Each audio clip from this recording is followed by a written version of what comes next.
Halo teman-teman semua, perkenalkan nama saya Anggi Marlen Hermelinda Rupilu, NIM 204111082. Saya mahasiswi semester 1 dari Universitas Citra Bangsa Kupang, program studi S1 Farmasi. Pada kesempatan kali ini, saya akan menjelaskan mengenai penentuan titik leleh. Jangan di-skip ya, selamat menonton. Titik leleh didefinisikan sebagai temperatur di mana zat padat berubah menjadi cairan pada tekanannya 1 atmosfer. Titik leleh suatu zat padat tidak mengalami perubahan yang berarti dengan adanya perubahan tekanan. Oleh karena itu, tekanan biasanya tidak dilaporkan pada penentuan titik leleh, kecuali kalau perbedaan dengan tekanan normal terlalu besar. Pada umumnya, titik leleh senyawa organik mudah diamati sebab temperatur di mana pelelehan mulai terjadi hampir sama dengan temperatur di mana zat telah meleleh semuanya. Contohnya, suatu zat dituliskan dengan range titik leleh 122,1 sampai 122,4 derajat Celcius daripada titik lelehnya 122,2 derajat Celcius. Jika zat padat yang diamati tidak murni, maka akan terjadi penyimpangan dari titik leleh senyawa murninya. Penyimpangan itu berupa penurunan titik leleh dan peluasan range titik lelehnya. Misalnya, suatu asam murni diamati titik lelehnya pada temperatur 122,1 derajat Celcius sampai 122,4 derajat Celcius. Penambahan 20% zat padat lain akan mengakibatkan perubahan titik lelehnya dari temperatur 122,1 derajat Celcius sampai 122,4 derajat Celcius menjadi 115 derajat Celcius sampai 119 derajat Celcius. Rata-rata titik lelehnya akan lebih rendah 5 derajat Celcius dan range temperatur akan berubah menjadi 0,3 derajat Celcius menjadi 4 derajat Celcius. Atom-atom unsur alkali terkait dalam struktur terjenjal oleh ikatan logam yang lemah karena setiap atom hanya mempunyai satu elektron ikatan dan bertambah lemah jika jari-jari bertambah besar.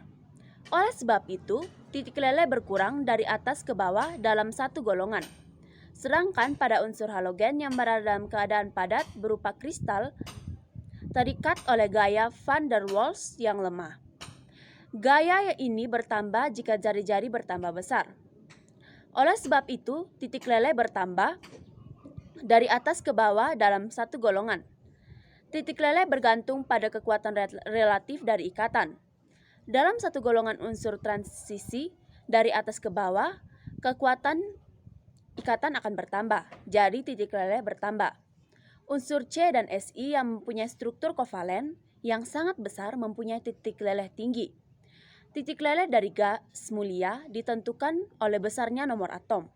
Semakin besar nomor atom, maka titik lelehnya makin tinggi. Itu berarti ikatan van der Waals sangat lemah.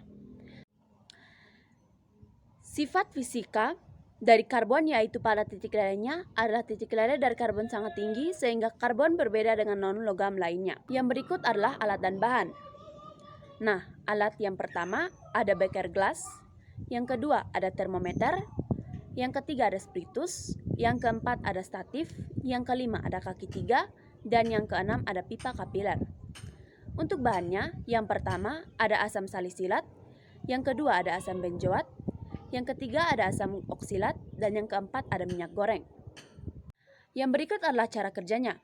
Yang pertama, siapkan semua alat dan bahan.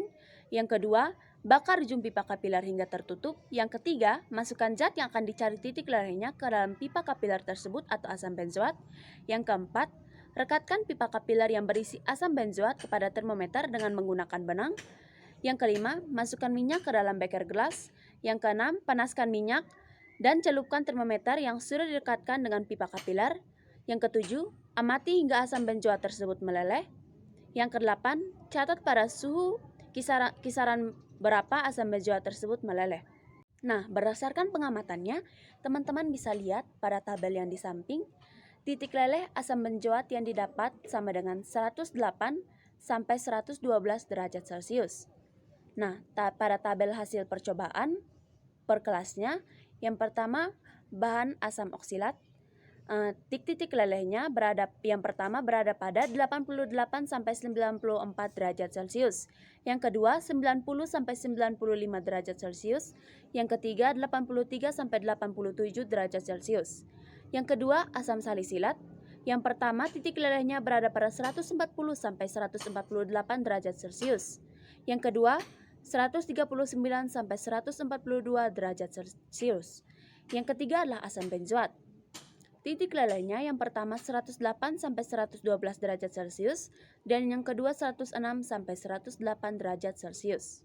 Berdasarkan percobaan praktikum yang telah dilakukan, dapat disimpulkan bahwa ada beberapa kesalahan dalam penentuan titik leleh, antara lain: yang pertama, termometer yang tidak dikalibrasi; yang kedua, kelembapan zat yang akan diukur; yang ketiga, ketebalan pipa kapiler yang berbeda; yang keempat, pembacaan termometer; dan yang kelima, jumlah zat yang akan ditentukan untuk tiap orang tidaklah sama. Nah, sekian dari penjelasan saya. Jikalau ada kesalahan kata, saya mohon maaf. Atas perhatian dari teman-teman semua, saya ucapkan terima kasih.